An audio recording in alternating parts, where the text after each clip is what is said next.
Ano nga ba ang sapat na panahon masasabi na natin na kumikita na talaga ng totoong kita ang sari-sari store negosyo natin? Of course, so watch till the end of the video upang malaman natin. No? This is Tito Jots, your sari-sari store explorer. And sabi-sabi ng mga experts, 'di ba, sa business experts is, it will normally take 2 to 3 years bago natin makita talaga yung totoong kita ng sari-sari store negosyo natin. Kasi there are factors in play na hindi mo pa talaga masasabi na yung kinikita mo pag start mo ng negosyo is sa'yo na yan. First of all, meron tayong puhunan or investment capital, katulad ng maingay na motor na yan. Meron tayong puhunan or investment capital na nilalagay sa tindahan. So, kailangan yung pera na yan is mabawi muna natin. And hindi naman natin masasabi talaga na nagsisave tayo para maging return of investment sa atin, no, diba? Kasi nga, let's be realistic, ginagastos din natin yung perang pumapasok. So, yung basihan dyan is, kahit ginagastos mo yung perang profit na pumapasok sa'yo nung nag-start ka ng business, is kailangan mo talagang ilista kung magkano na yung kinikita mo, no?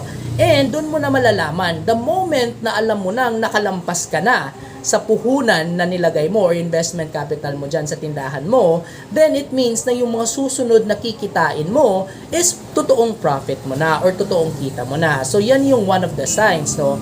Yung second sign naman is malalaman mo yan kasi usually tayo mga sari-sari store owners, yung pumapasok na profit is kakaunti lang yung kinukuha natin.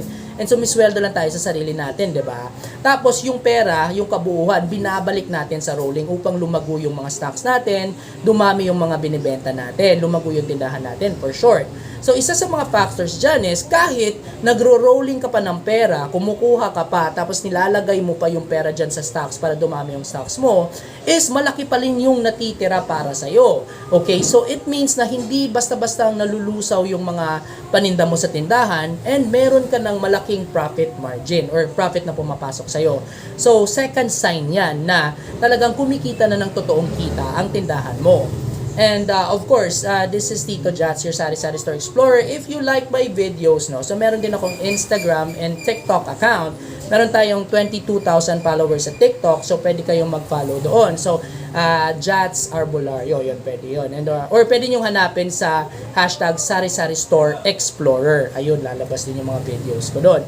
And sa Instagram naman, Tito Jots. Okay, so T-I-T-O space J-A-T-C. So, mag-follow lang kayo, mag-subscribe kayo doon, and doon, pwede tayo mag-usap rin.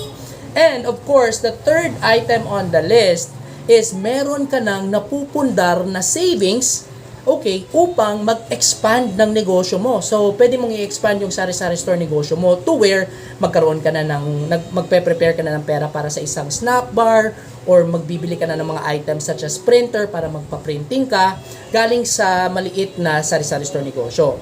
So meaning, kahit nagro-rolling na yung tindahan mo, nabalik na yung investment capital mo, it's time for you to save money in order for you to buy these things para lumago yung tindahan mo and mag-expand pa siya. Or why not? Baka gusto mong mag-expand ng mas marami pang sari-sari store negosyo, di ba?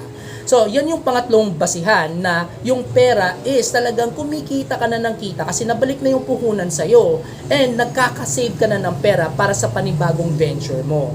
Okay? If you like my videos, marami pa tayo dyan. So, please subscribe po sa YouTube channel ko. Marami din akong shorts na nilalabas everyday, no? Sari-sari store explorer, yun yung hashtag natin, and sari-sari store tips in 1 minute. Okay? I hope you learned something and have a good day.